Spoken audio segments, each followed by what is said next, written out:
चार दोस्त अंधेरी रात में एक तालाब के किनारे बैठे थे। तालाब के चमकीले पानी में पूनम के चांद का अक्स काफी लुभावना नजर आ रहा था। बीच बीच में काले बादल चांद को अपनी आगोश में लेकर आगे निकल जाते। सभी दोस्त हंसी मजाक कर रहे थे।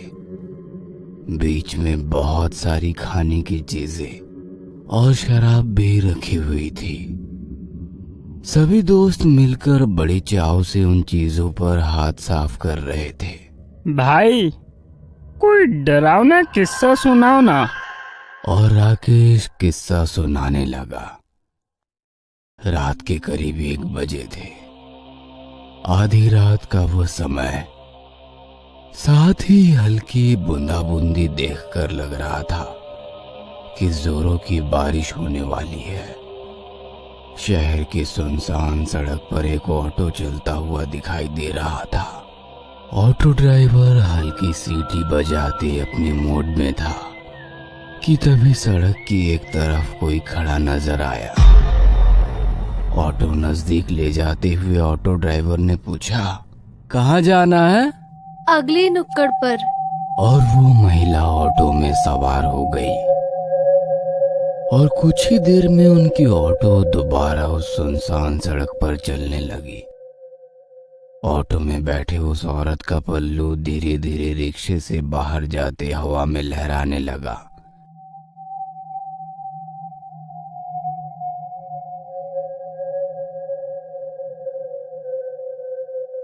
मैडम जी, आप कहीं जॉब करती हैं क्या? नहीं तो क्यों? मतलब आप इतनी रात को इस सड़क पर खड़ी थी, इसलिए पूछा। वैसे आपको जाना कहाँ है? आगे नुक्कड़ पर जो पीला बंगला है ना, मैं वहीं रहती हूँ।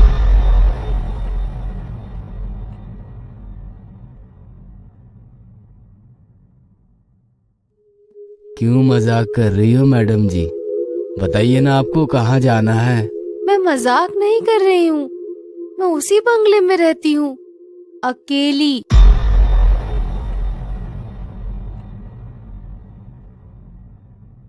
पर उस बंगले के बारे में मैंने तो कुछ अजीब सी बातें ही सुन रखी है। अजीब सी बातें? जैसे कि? मतलब उस बंगले में कोई बुरी आत्मा रहती है जो लोगों को जान से मारती है। अल्लू, मेरा बंगला भी आ गया। ऑटो उस बंगले के गेट के बाहर आकर रुक जाती है। ऑटो वाला धीरे से अपना सर ऑटो से बाहर निकालकर बंगले की ओर देखता है। बंगला काफी अजीब डरावना लग रहा था, जैसे कोई वीरान खंडहर हो। ऑटो से नीचे उतरकर वो महिला अपनी पर्स टटोलने लगी।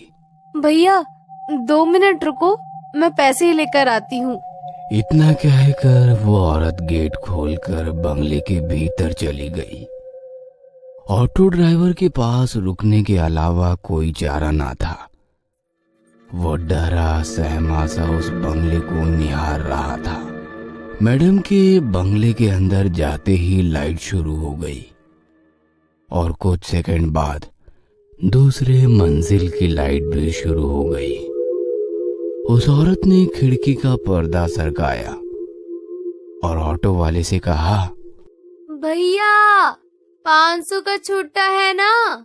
उसकी आवाज सुनकर ऑटो ड्राइवर ने कहा, जी हाँ मैडम जी, छुट्टा है मेरे पास। इतना कहकर ऑटो ड्राइवर अपने पॉकेट में से छुट्टे पैसे निकालकर गिनने लगा कि तभी उस औरत का हाथ उसके सामने आ गया, जिसमें 500 रुपए थे।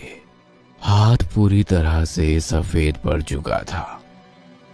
ऑटो वाले ने उस औरत की तरफ देखा और उसकी जुबान जैसे हलक में अटक गई, क्योंकि वो औरत अभी भी बंगले के भीतर खिड़की में खड़ी थी। उसका लंबा हाथ बंगले से निकलकर उस ऑटो ड्राइवर के पास पहुंच चुका था। उस औरत की लाल आंखें उसे लगातार घूरे जा रही थी। उसका डरावना रूप देखकर ऑटो ड्राइवर ने झट से ऑटो स्टार्ट की और बिना पीछे मुड़े तेजी से निकल गया। अरे फिर उस ऑटो ड्राइवर का क्या हुआ? क्या होना था? ऐसा खौफनाक दृश्य देखकर अगले 8 दिन तक बुखार से घर के बिस्तर पर पड़ा रहा।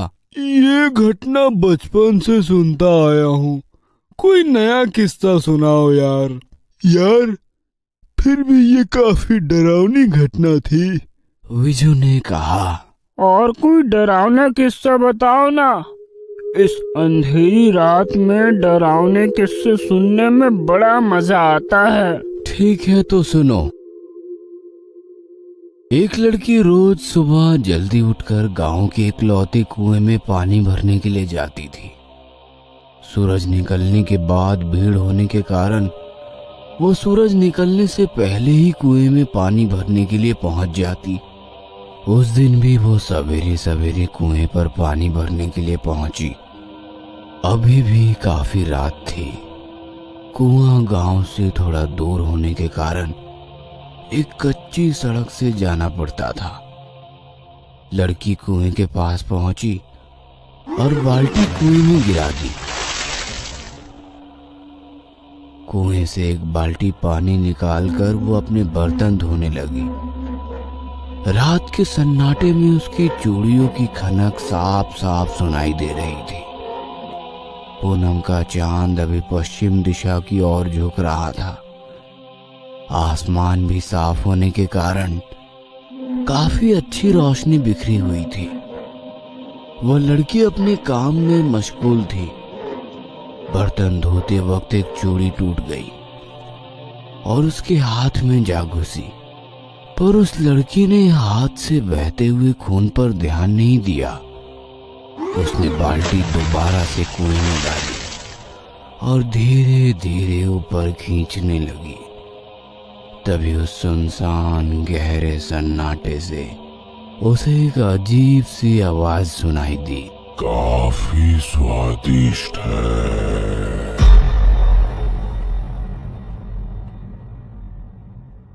उस पल की आवाज ने उस लड़की का ध्यान अपनी तरफ आकर्षित कर लिया।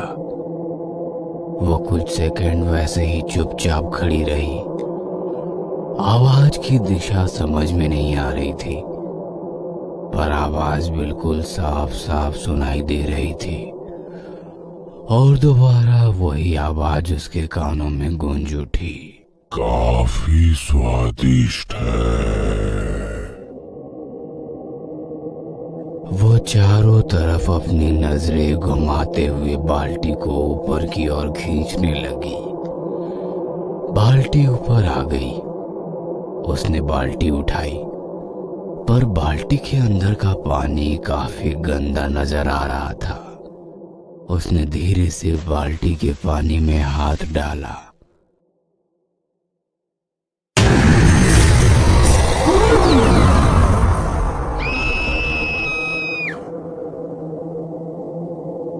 डर के मारे उस लड़की के मुंह से चीख निकल गई। उसने उस बाल्टी को वैसे ही कुएं में फेंक दिया और भागने की कोशिश में बाल्टी की रस्सी उसके पैर में अटक गई और वो धड़ाम से नीचे गिर गई। वह लड़की काफी डर गई थी। डर के मारे वो पैरों में लिपटी हुई रस्सी खोलने की कोशिश करने लगी कि तभी उस गहरे में वैसे ही दोबारा किसी की आवाज आने लगी। आवाज धीरे धीरे गूंजने लगी, जैसे कोई कुएं की दीवारें चढ़कर ऊपर आ रहा हो। इस तरह की आवाजें।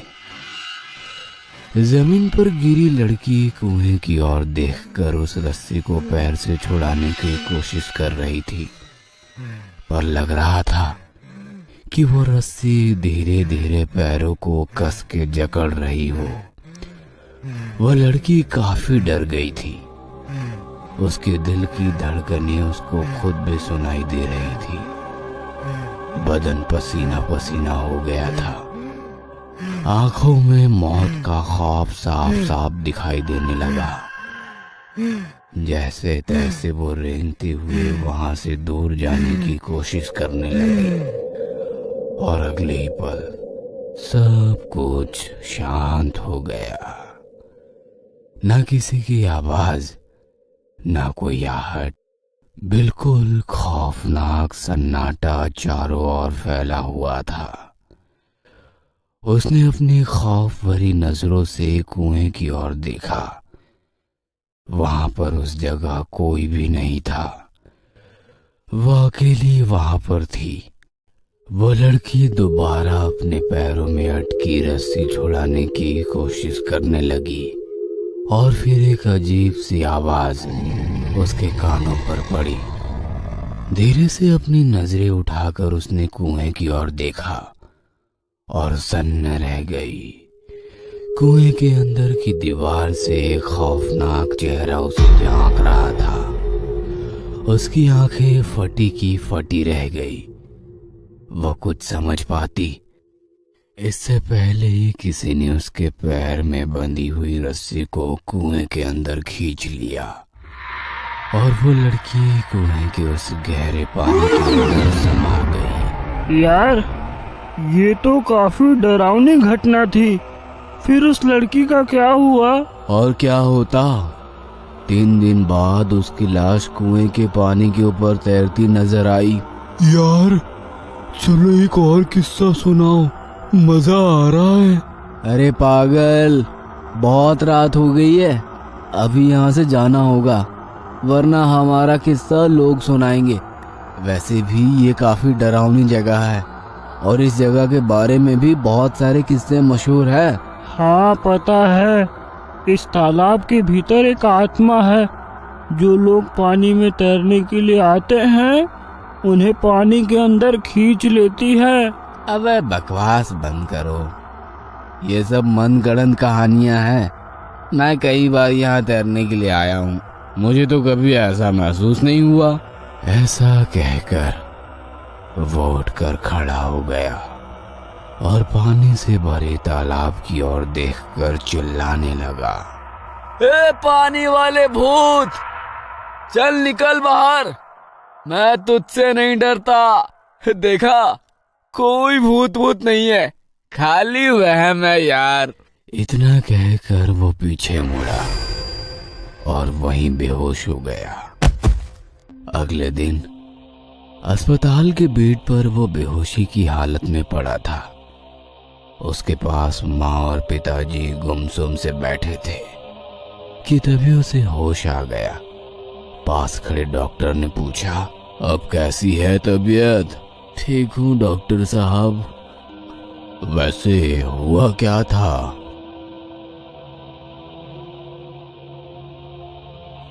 चारों की काफी गहरी दोस्ती थी। महीने में एक बार वे खाना पकाकर मस्ती करने उस तालाब के पास जाते थे। 2 महीने पहले भी वह तालाब के पास पहुंचे। हमारा राकेश उस दिन थोड़ी देर से पहुंचा, पर वहां पहुंचने के बाद देखा तो तालाब के पास उसके दोस्तों का सारा खाने का सामान बिखरा पड़ा था। उसने सबको फोन किया पर किसी का भी फोन नहीं लग रहा था। वो परेशान होकर घर वापस आया। और उसके दोस्त? सभी की लाशें 2 दिन बाद पानी में तैरती मिली। पुलिस कहती है एक दूसरे को बचाते वक्त सभी डूब गए, पर कहते हैं कि तालाब के अंदर के पिशाच ने सबको निगल लिया। मेरा बेटा महीने में एक बार खाना बनाकर तालाब के किनारे अपने दोस्तों को मिलने जाता है। उसका मानना है कि वे सब आज भी जिंदा हैं। पता नहीं ये सब कब खत्म होगा। और नम आंखों से उसने अपने बेटे की तरफ देखा।